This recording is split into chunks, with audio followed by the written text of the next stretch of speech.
Thanks for being here today. I'd like to welcome you to the People's Church of Divine Prophecy Sunday morning service. A couple of quick housekeeping rules. Please silence your cell phones unless you're law enforcement or medical personnel. With these electronics here. Always. I'm an expert with it, but I do seem to get her done. If you would like to have a cold drink, there's some in the fridge, hot drinks and donuts in the back, and the restrooms are down the hall, quick right, quick left. Avail yourselves of all of the above at any time during service. I'd like to have Nadine light candles symbolizing the unity of body, mind, and spirit for the service.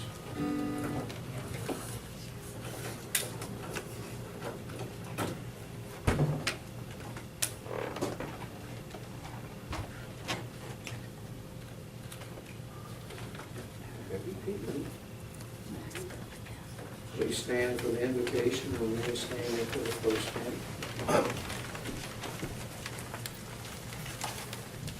Dear Father God, may we feel the peace and harmony that's here for us today. May we bring that sense of hope and expectation to receive that, feel it, and share it. May we feel the glory of this time of year, and may we share that also.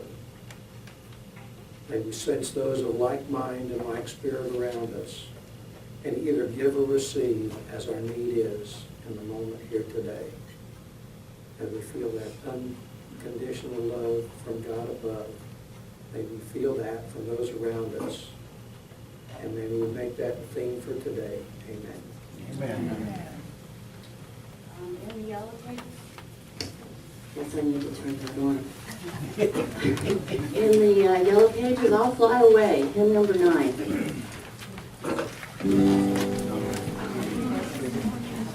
Sometime when this life is over, I'll fly away to that on God's celestial shore.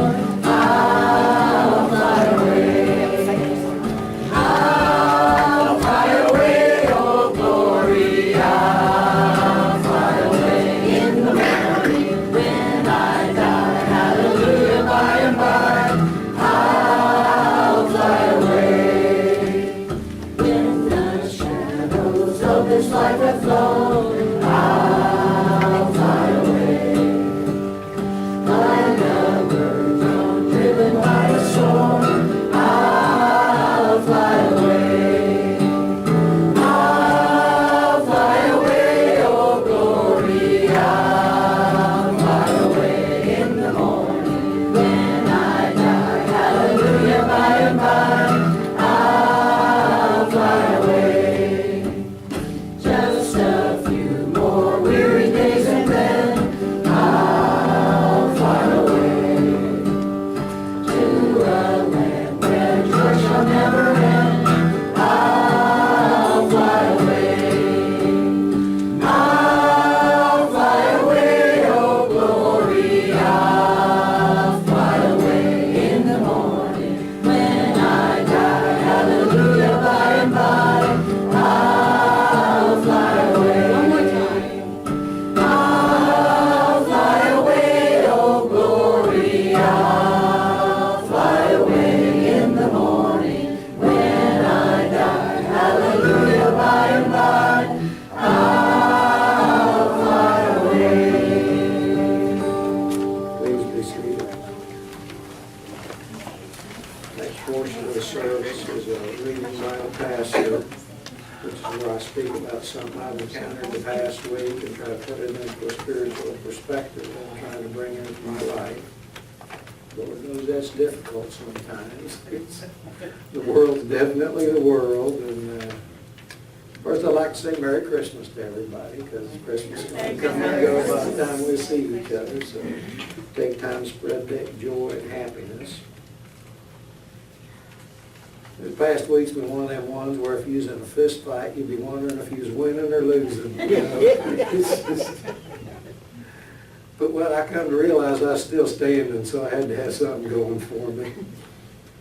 Seemed like every aspect of my life gave me a rough go this past week. My job, my personal relationships, it just seemed like everything wanted to get up and give me a bunch of grief. For no reason at all, you know. Just 'cause it was there. Yeah, it just seemed like it's time. But, you know, there's something in the Bible that says that God lets rain fall on the just and the unjust equally. And you have to realize that that doesn't just mean rain. That means personal experiences. That means spiritual experiences. A lot of times God's a little indifferent to what goes on because there is that natural law of things happening. I think there's natural, emotional hurricanes of energy that move around social groups, just like there's a hurricane that moves through the country. And it's just as indifferent as to what it happens to people. Sometimes you're just standing there and stuff starts happening. And it's not an indication of what kind of a person you are, how spiritual you are, or how deserving you are. Sometimes you're just there. And that's a fact of life. And you just have to realize that and try to step by it sometimes. Life is a constant ebb and flow. There's always a cyclic movement of energy of any kind, spiritual or physical, an ebb and flow. And sometimes when it's ebbing, we just don't get it. It's just on us, and we just have to get through it. And there's a country song that says, if you're going through hell, keep going. You just might get out before the devil realizes you're there. That's just what it is. You just got to keep moving forward, get by it, get through it, and set it to the side. It's just, like I said, sometimes it just is very difficult, but the fact, you know, you begin to question yourself. I do when those kind of things happen to me. Is there something I'm not getting about my spiritual life? Because everything starts from within. Everything starts as a thought within you. So you have to realize that when that happens to you, people with no conscience don't ask that kind of question. Devious and unkind people don't ask those kind of questions of themselves. Only spiritual people and good people ask those questions of themselves because they care. So that's your answer to yourself. Is my spiritual path working? If you can ask that question, yes it is. Yes it is. Your religious belief system, your spiritual belief system is working. If you can just take a moment and you can ask that question. When you stop asking those kind of questions and start feeling you're right all the time, then you need to kind of reassess what's going on. I had a situation where somebody just kept on and kept on and kept on, and I'm trying my best not to respond in kind, but I failed. You know, sometimes they just seem like they deserve it. And I laid into them verbally just as tough as they were laying into me. Well, most people can't take it as well as they dish it out. And I'm kind of the guy that in times gone by, I believe in giving it back in aces and spades when it was given to me in clubs and hearts. So I don't know if y'all understand cards, but Yes. That's a trump suit when it comes back at you. And that attitude's still not too far below my surface when I get pricked just wrong. Fortunately, it's not very often. And when I got done, the other person was very unhappy. So, and when I look back on that today, I asked myself, was that right? No, it wasn't. It doesn't matter if they deserved it or didn't deserve it. My responsibility is to myself and my spiritual belief system, regardless of how other people act, regardless of what other people say. You are responsible to be a spiritual person all the time, not just when the situation suits it. But again, if you can ask yourself those questions, your spiritual path is working. Even if it doesn't seem like it, when you lose control, if you can ask yourself that question when it's over, it's working. So I ask you to take it easy on yourself when you act like a human being, because we are going to get that way once in a while. and you asked yourself the question and answered truthfully that you hadn't acted right, you're on target. Thank you for listening. The next portion of the service is the healing portion. And the healers today will be Judy and myself. Ashkhen will be doing the leading, the meditation. I have to have somebody else do the chiming with this because I'm not going to be able to pay too much attention. Linda. Volunteer for this. When you hear this, that means that a chair has become vacant to be worked with. Usually they're in the back there, and they'll bring you around to the front when a healer becomes available. We would like to start this service by reading on the back, the prayer for spiritual healing. Gold, yellow hymnals. I ask the great Unseen healing force to remove all obstructions from my mind and body and to restore me to perfect health. I ask this in all sincerity and honesty, and I will do my part. I ask this great unseen healing force to help both present and absent ones who are in need of help and to restore them to perfect health. I put my trust in the love and power of God.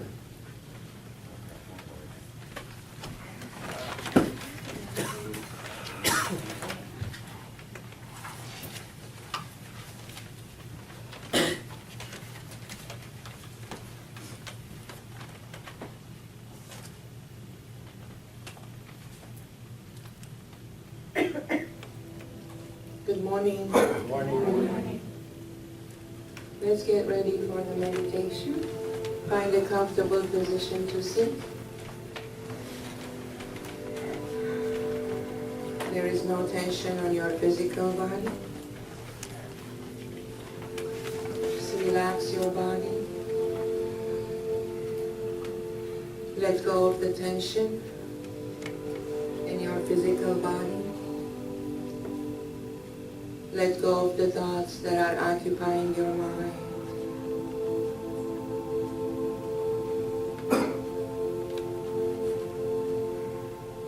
Just turn within. Take in a few deep breaths. Breathe in and breathe out.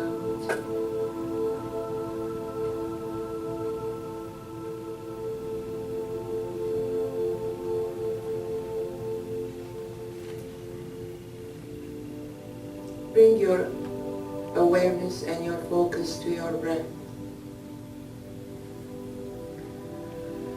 Engage in the mechanism of your breath.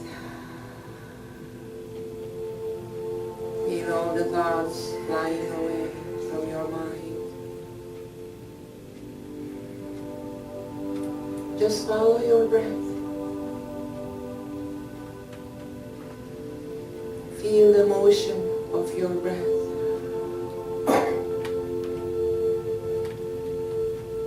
As you breathe in and out, your body becomes more and more relaxed, and your mind more and more quiet.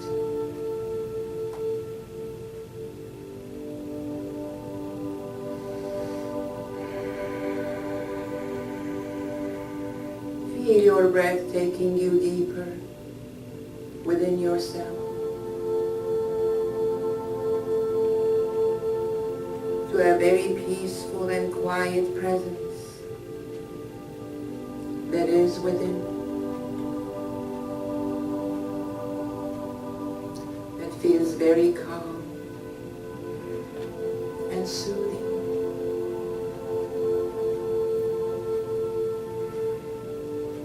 Connect with this peaceful presence. While you breathe, repeat to yourself quietly, I am at peace within and with my surroundings.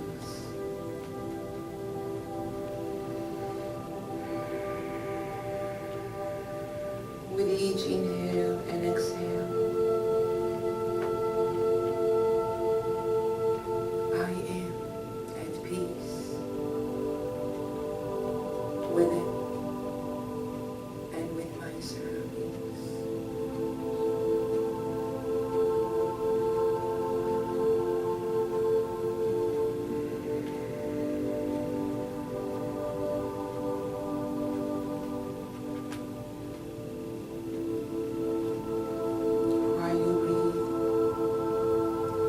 peaceful sensations flowing throughout your body,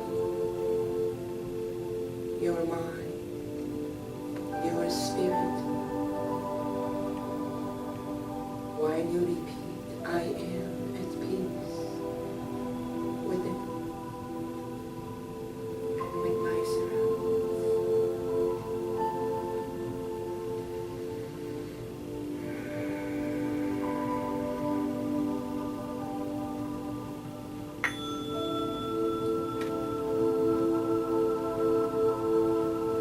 Embrace this peaceful aspect of your consciousness. This is your divine presence, your divine right.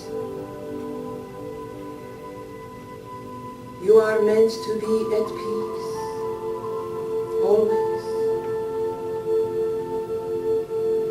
regardless of what goes around in your life. You are meant to be at peace.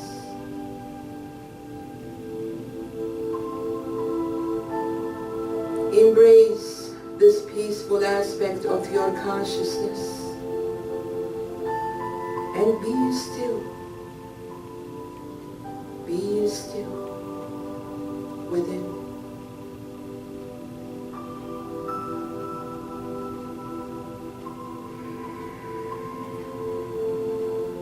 For it is in this stillness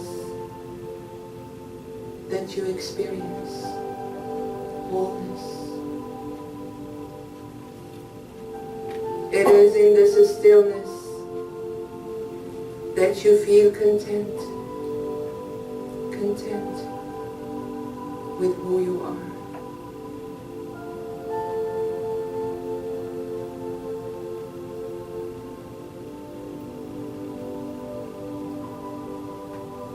You are an infinite being. You are a multi-dimensional being. Embrace this infinite aspect of yourself.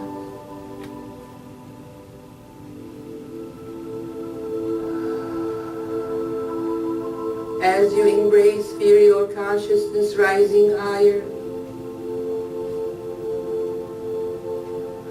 to your forehead, and look up above your head, connecting you with your higher self in the presence of brilliant golden light.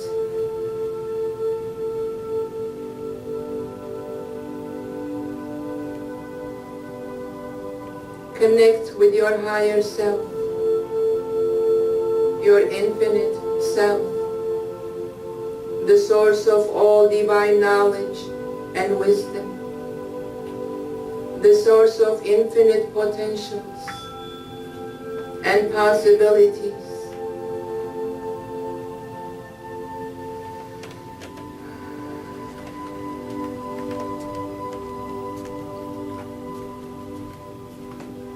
Feel your higher consciousness that is connected to the universal consciousness, to the universal love, to the universal understanding.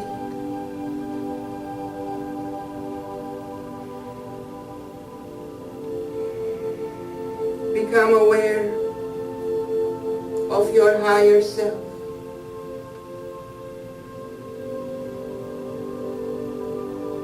And apply your universal understanding to your daily life. Activate the infinite knowledge, the divine wisdom, the wisdom of love and acceptance, the wisdom of understanding and compassion, and put it into action in your daily lives.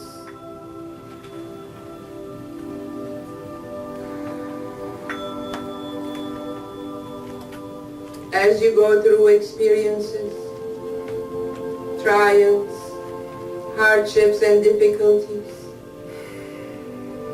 Apply your universal understanding, your universal knowledge to any situation that you would like to see it transform for better.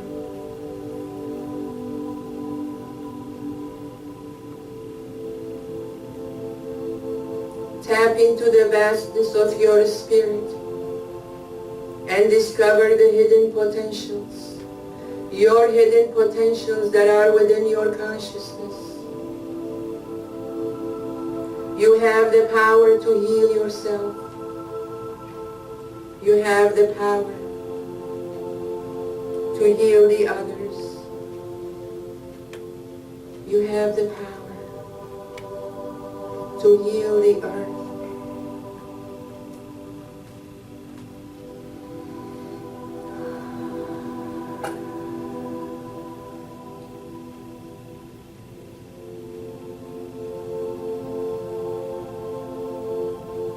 Become aware of that infinite power that is within your heart. Focus on your heart and feel God's unconditional love and compassion in your heart. While you breathe, feel your heart chakra opening, expanding and contracting with each breath. There is infinite love in your heart. That is the presence of God within your heart that is capable of loving everyone, everybody, unconditionally, including yourself.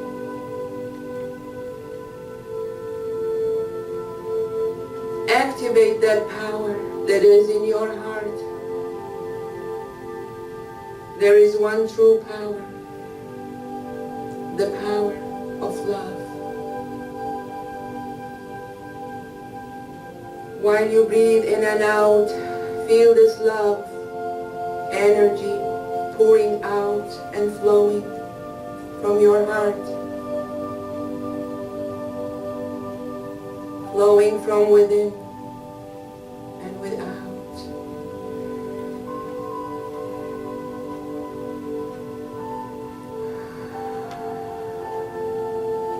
Feel God's loving energy embracing you, healing you, and comforting you.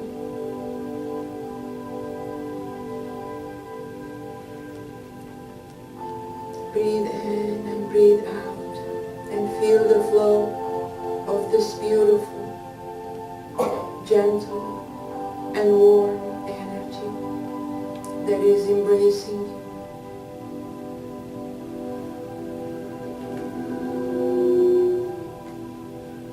Now think of someone that you may know is in need for healing at this time. If you know anyone that you are in conflict with at this time, focus on your heart. Open your heart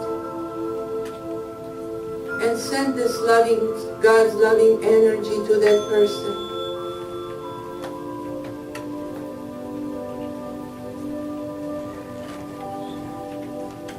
Feel the person receiving this loving energy straight through the heart.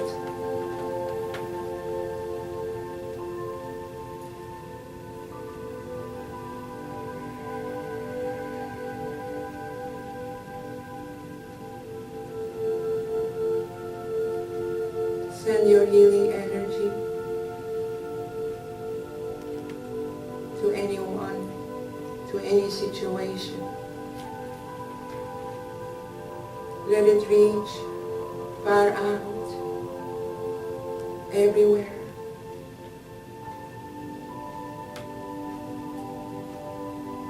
Feel this love energy moving gently in the form of beautiful healing energy.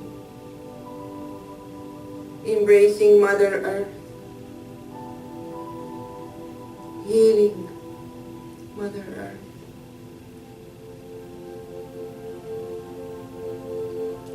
Feel this energy embracing humanity everywhere around the world.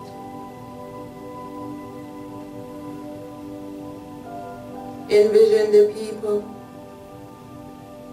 in unity and harmony.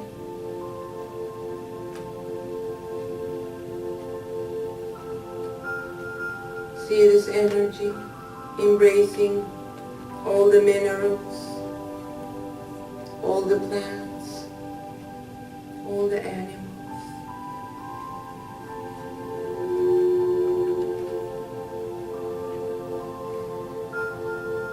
Feel this universal love. We are all connected as one consciousness, as one love, a universal love.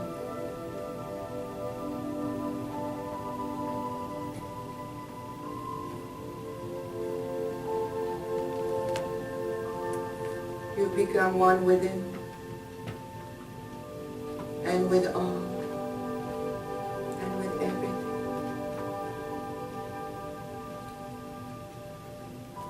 Let love prevail on earth. Let love be.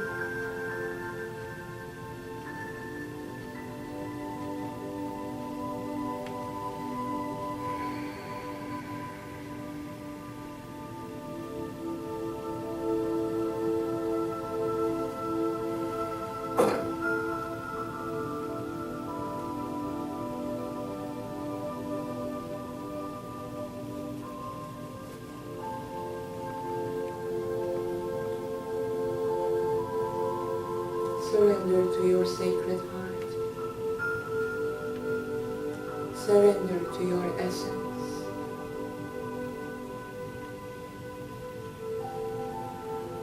In times of need, ask God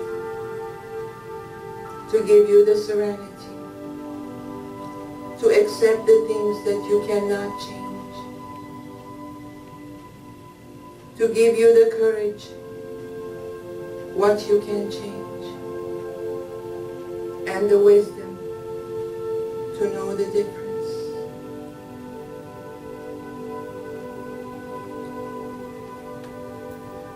Surrender to the will of God.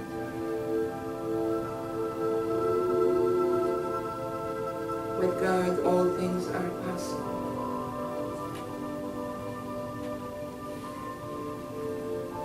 Let thy will be done, God, in the highest most. Let thy will be done on earth as it is in the heavens. Let thy will be done as above, so below.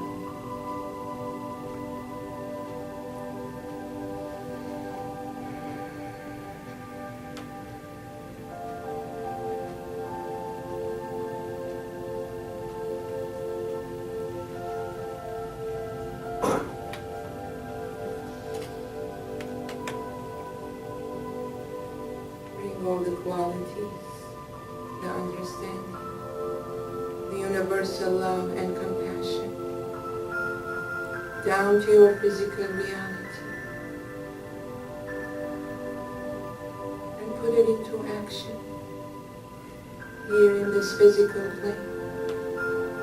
As you act and interact, let it be of love and understanding and compassion.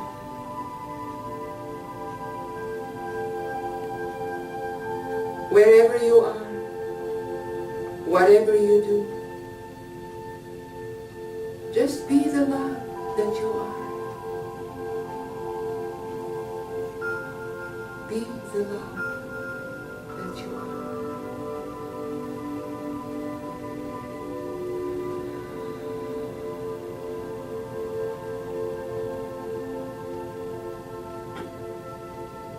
Feel your breath bringing you back slowly to your heart. Become aware of your physical body. Engage with your physical senses. Come back to the here and now.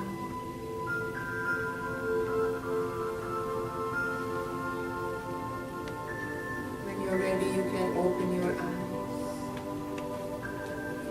Just be the love that you are.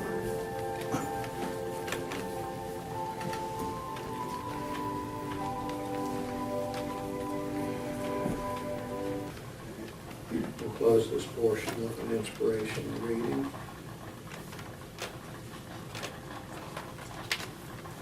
In this time of quiet meditation, follow the pressure of the Lord's leading in decisions to be made today. Yield to the gentle present pressure of your conscience.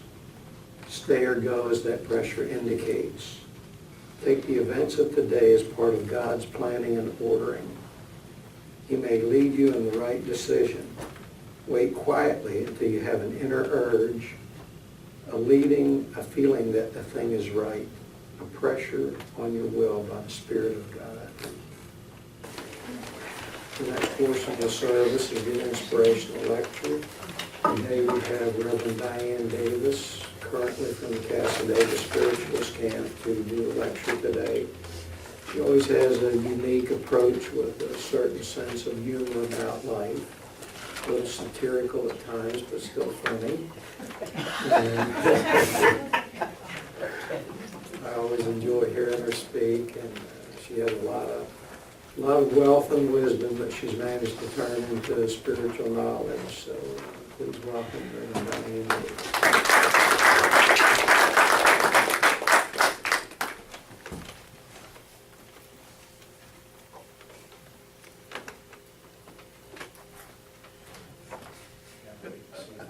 Oh, hello.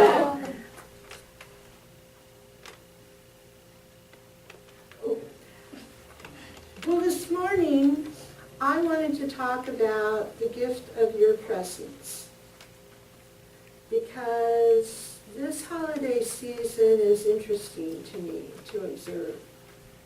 There are many people who are pressured financially to purchase things that they really can't afford.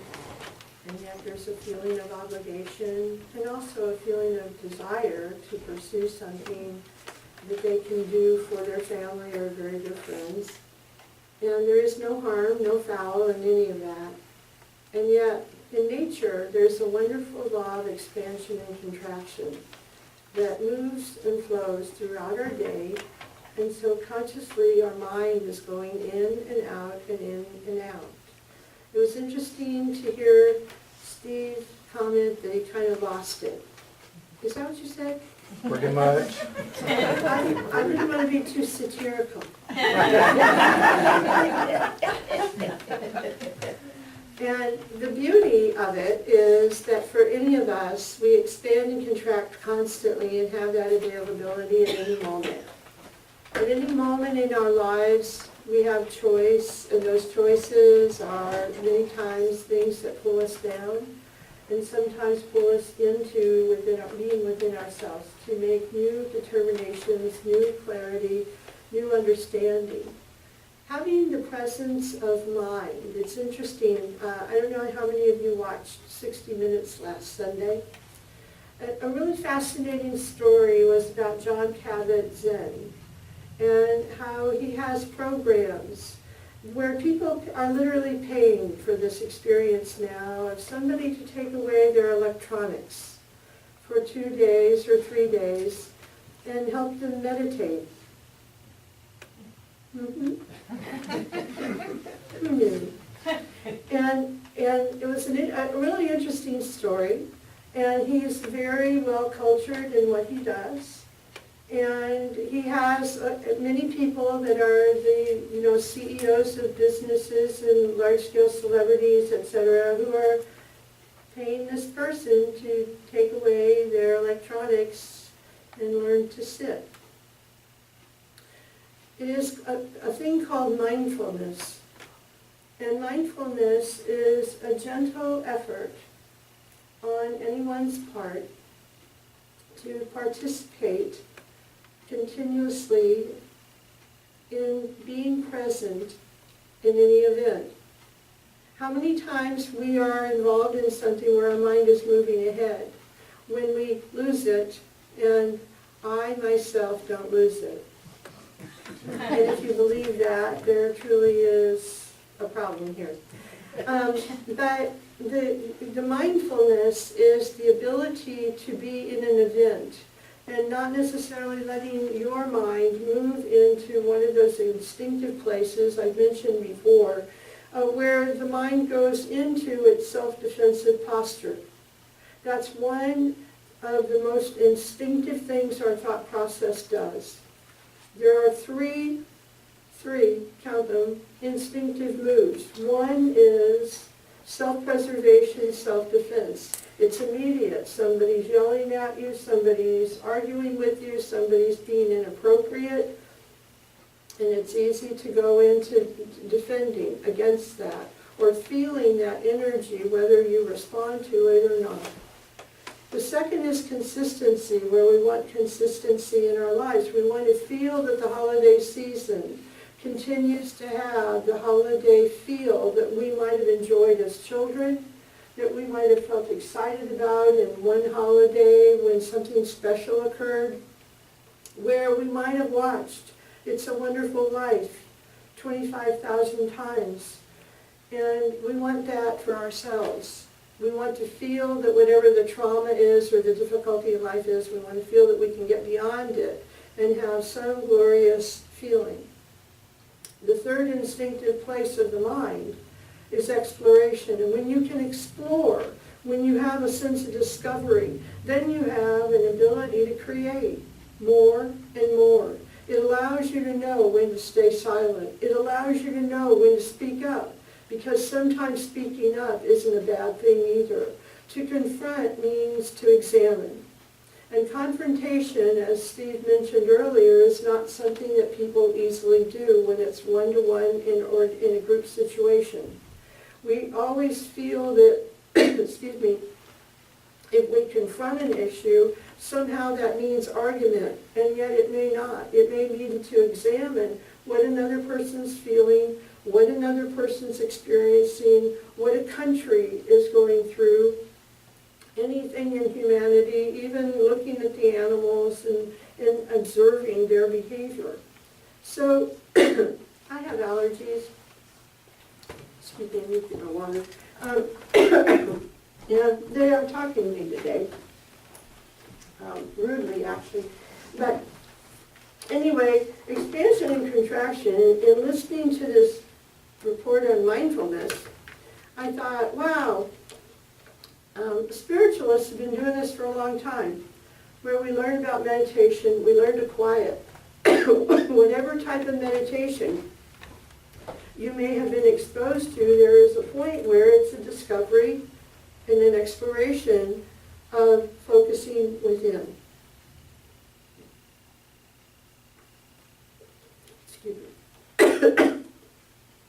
In focusing within, it allows you to understand yourself, but it also allows you to kind of tune out all the other distractions, all of the other situations, all the other energies that are commingling around you constantly. And it allows you to begin to participate with a thought process that, again, just like the definition says, allows you to participate in the event. How many times I can remember being at a Christmas dinner or a party or gathering, and yet thinking ahead to what I was going to do later in the day, or thinking ahead to later where I had to travel. I know none of you do that. You're very present, aren't you, in everything you do? Maybe? Sort of, sometimes. All the time. And so it's the interesting thing about mindfulness is it gives you an opportunity to be where you are when you are there. And a lot of people don't rest the mind to participate in that way. To speak inspirationally, there is a need to do that, not to jump ahead to where we're going to be in 10 minutes or feeling that all of you are waiting to go and get donuts and refreshments. But, I know you. But the gift of yourself, the gift of you is an important thing. And I wanted to tell you a story. I went to the gym one day and was talking with a woman. And she told me one of those, what I call feel-good stories. And I asked her in the discussion where she was going for Christmas, and she said, our family flies to Utah to go skiing. I said, well, how nice. And so she said last year when she flew to Utah with the family to go skiing, she had an accident. Ended up in the hospital. 2 surgeries later, she said, I enjoyed the week in the hospital. They enjoyed on the slope. They got in the plane to come home a week later. And in coming on to the plane, she was on crutches after 2 surgeries. I thought she was very brave to fly, actually, at that point. But she said that as she hobbled to the back for the coach seating, that she was in pain and having a lot of difficulty. And you can imagine in an aircraft trying to maneuver crutches, or those little aisles. She said a man came up to them, and the man said to her, my wife and I are in first class, and we would like you to trade seats with us for the rest of the flight. Isn't that a feel-good moment? What tingles in your body when you hear things like that? What tingles in your system when you say hello? What goes on with you that's that little zing, that is that new thought, that new expression, that place of exploration, that place that is consistent, and it isn't in a self-defensive posture that you've got to hold on to what's yours. It doesn't mean that you're incorrect in holding on to what's yours, but the Christmas season is a hard time. It's a hard time emotionally for people, it's a hard time because of expectation, and it's a very difficult time for people financially, when financially they're stressed already. So we have a whole lot of people trying to experience this time and this season, and it's a wonderful season because you know why? It gives us a sense of hope. It gives us a sense of humanity. It gives us a sense of that today, tomorrow, that expansion place within us can carry us on. There was a Christmas when I did a talk in Casadega, and it went kind of like this. It was a cell phone call to Santa. Oh. Okay, I'm with the music. Okay. Okay, it'll be 5 minutes. Correct. Okay. Okay. The menu. 1 is the elves. 2 is the workshop. 3 is Rudolph. Rudolph? He talks? Okay.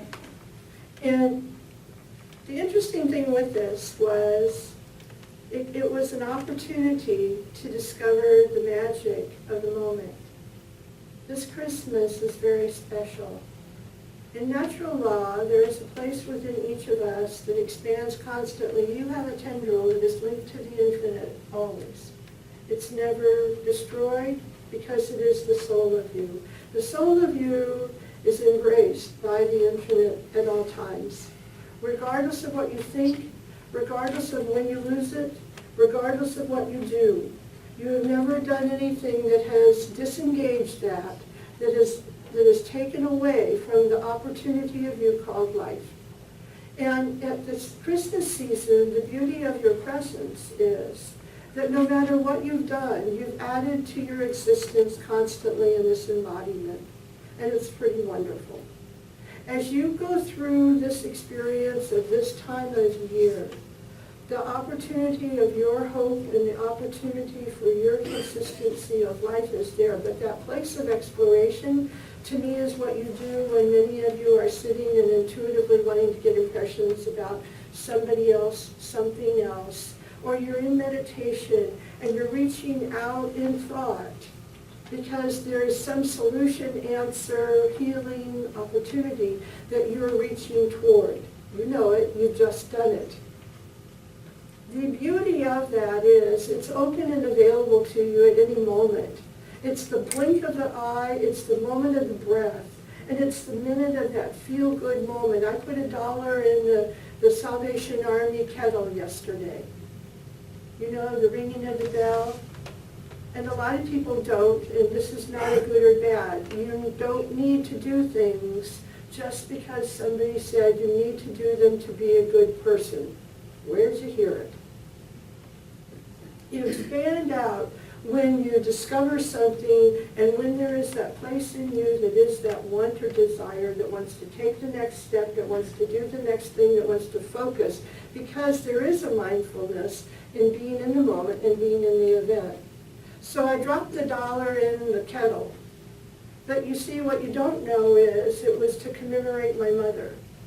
So when I see the little red kettles and the people out dinging the bells, it's because my mother, her last job in her early 70s was to be the secretary for the major of the Salvation Army in Clearwater. She didn't belong to the Salvation Army. She didn't believe much in herself in some ways. But you know what? She endured and went on and did it. And did I tell you that she had her interior decorator office? She did. I thought that was the most bizarre thing I'd ever heard. And I said, you did what? And she said, yes. And what I realized was it wasn't about going in and recarpeting and doing a total renovation. It was about a discovery in her because there was a place in her that didn't believe enough in her to do it herself, to enjoy putting her little things out regardless of if they matched or not. What about you? Who are you depending upon to make the decisions about your worth, your value, and your life? Who? Because most of us are in our future of what we want in life. We are looking at who we've been and not who we are and the steps we will take in the future. Most of us have pictures of what we've done and who we've been.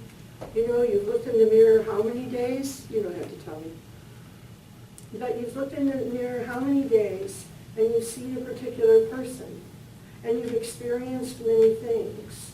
And yet, what happens when you don't have a belief that tomorrow can be different than yesterday was? What happens with that place when we talk about infinite possibilities? What does that mean? And what does that mean for you? In nature, there is a law of expansion and contraction. They're two separate things, but to expand means to increase volume. And to contract means to decrease volume. So what happens in you is that very often when you have a new idea, a new experience, a new opportunity that is a challenge, that maybe there is a new insight and a new aha that comes out of it. And it may not appear to other people to be a glorious event, but it may be one of those moments that says, wow, you know, I didn't do that quite the way I had anticipated I would handle it, but boy, what I've discovered is, what have you discovered? So in this holiday season, you're going to be moving right into a new year. And the new year has a wonderful opportunity of hope. It has a wonderful opportunity of expansion. And whatever is contracting in your life, whatever isn't working in your life, because all of you have things that aren't working.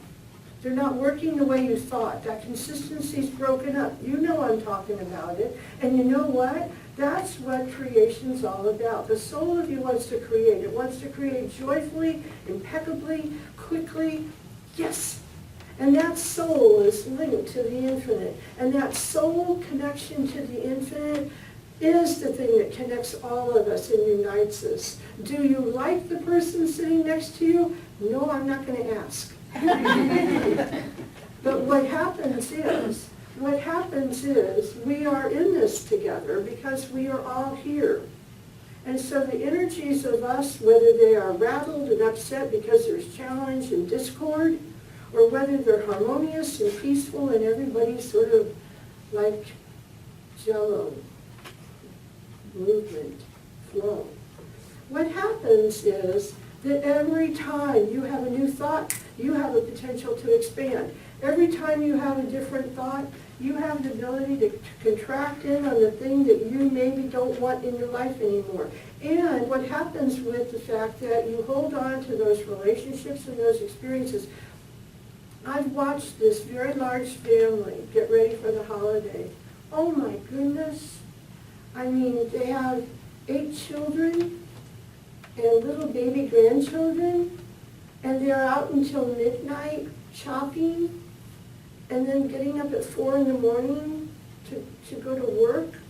And I have such compassion for them as I eat my popcorn and I drink my root beer and I'm watching TV at night, and I don't have children. I understand that's a big job. That's a job.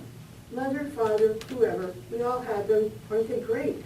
But you know what happens is you have within you this place of expansion constantly. It's the thing that expands the cells in your body. It's the thing that contracts in and causes the osmotic behavior.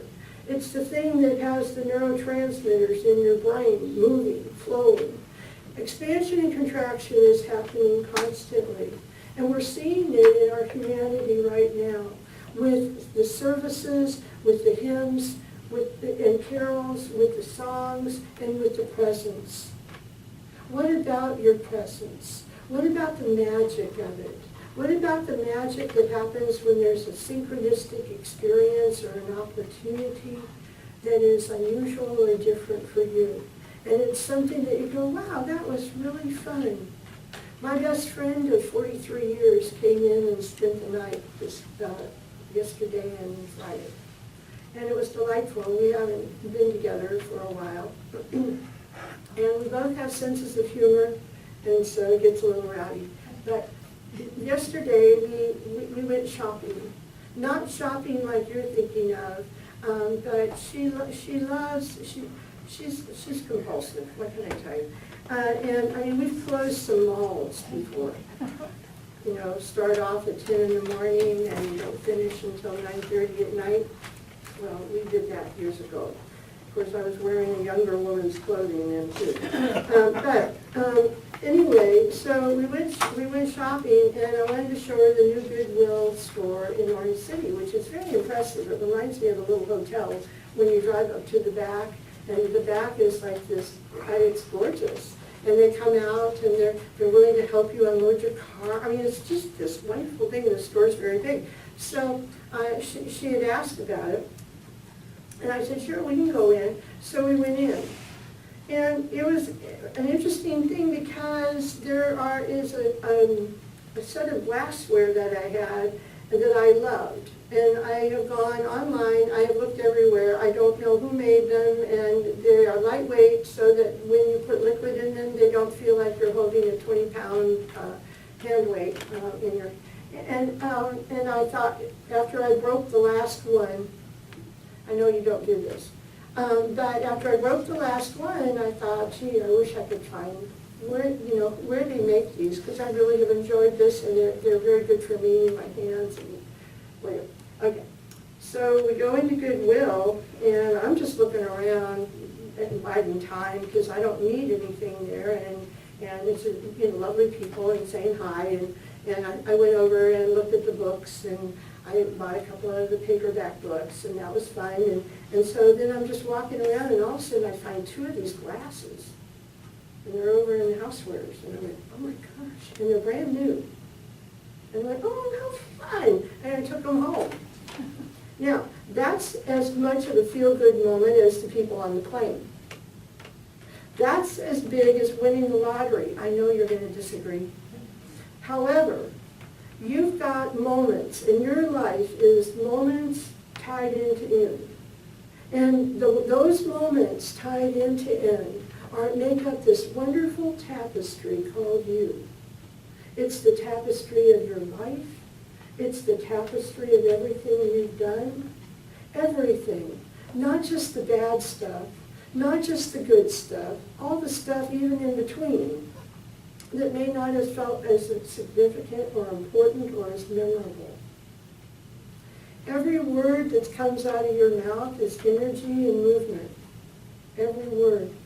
When you talk with each other, when you say hello to somebody or you even just smile at them, when you acknowledge the presence, when you make a gentle effort to be continuously present in any event, it's a pretty tremendous thing, because that's when you will capture all of the opportunities that are there. If I had been busy thinking about where we ought to go from there because we hadn't eaten, I would not have looked over and seen those two glasses and been all delighted. How many things have you missed in your life because you are so busy with that little monkey mind chatter going on with you, or talking you in and out of who you are and what you want to do?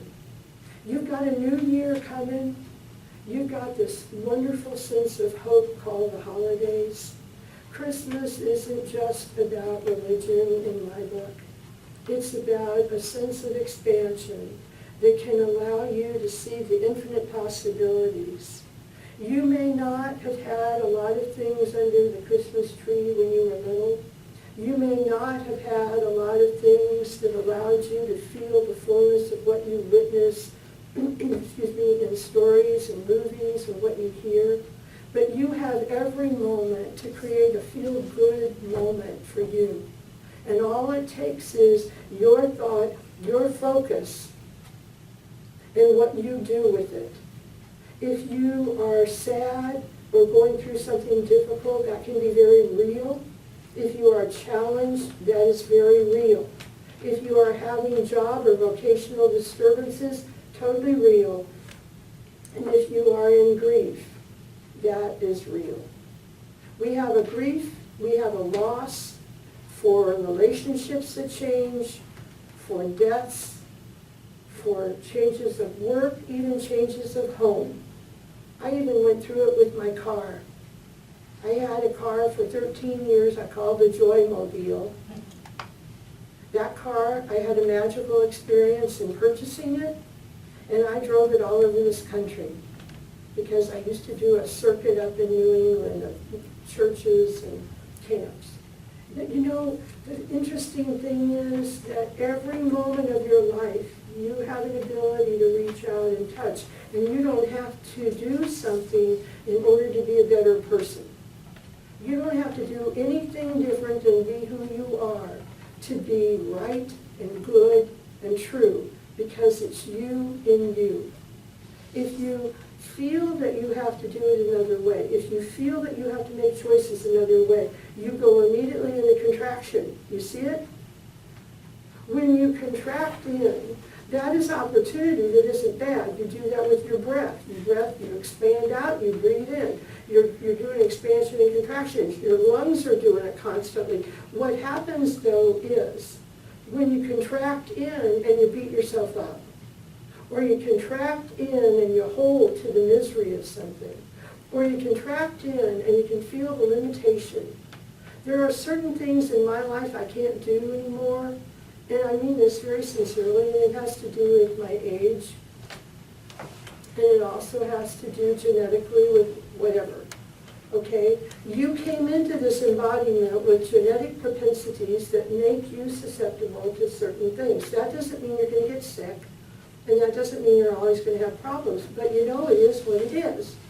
When you look at what is, and you look at what is, you can start from there. Not from a point of thinking idealistically that life should be something else, because the minute you have an expectation, the minute you go into an absolute of what should be, you're looking backwards and you're going into a contracting place that is trying to hold on to the consistency of life, and yet not seeing the new thing, the new opportunity, and the new breath. We touch it within our lives. Christmas is a wonderful time for that. You're ready for refreshments, I can tell. And you know what? I brought you a little quote today. And it says, and I made some for, I hope, everybody. And of course you want to take one home because it's suitable for framing. Every moment of your life stands at the threshold of expansion. If you take the expansion, you get a new thing. If you take the contraction, you get repetition of the old thing. Repeat something too long, and your world shatters. Do you know that? Do you know what depression is? Do you know what boredom is? And do you know what the fact is when we kind of implode upon ourselves because we're repeating an old thought process, an old pattern, an old conditioning, because we're not looking at the new part. But expand. If you expand, there's infinite possibilities. And that is the gift of your presence. And it's a gift you give yourself. And happiest of holidays to you.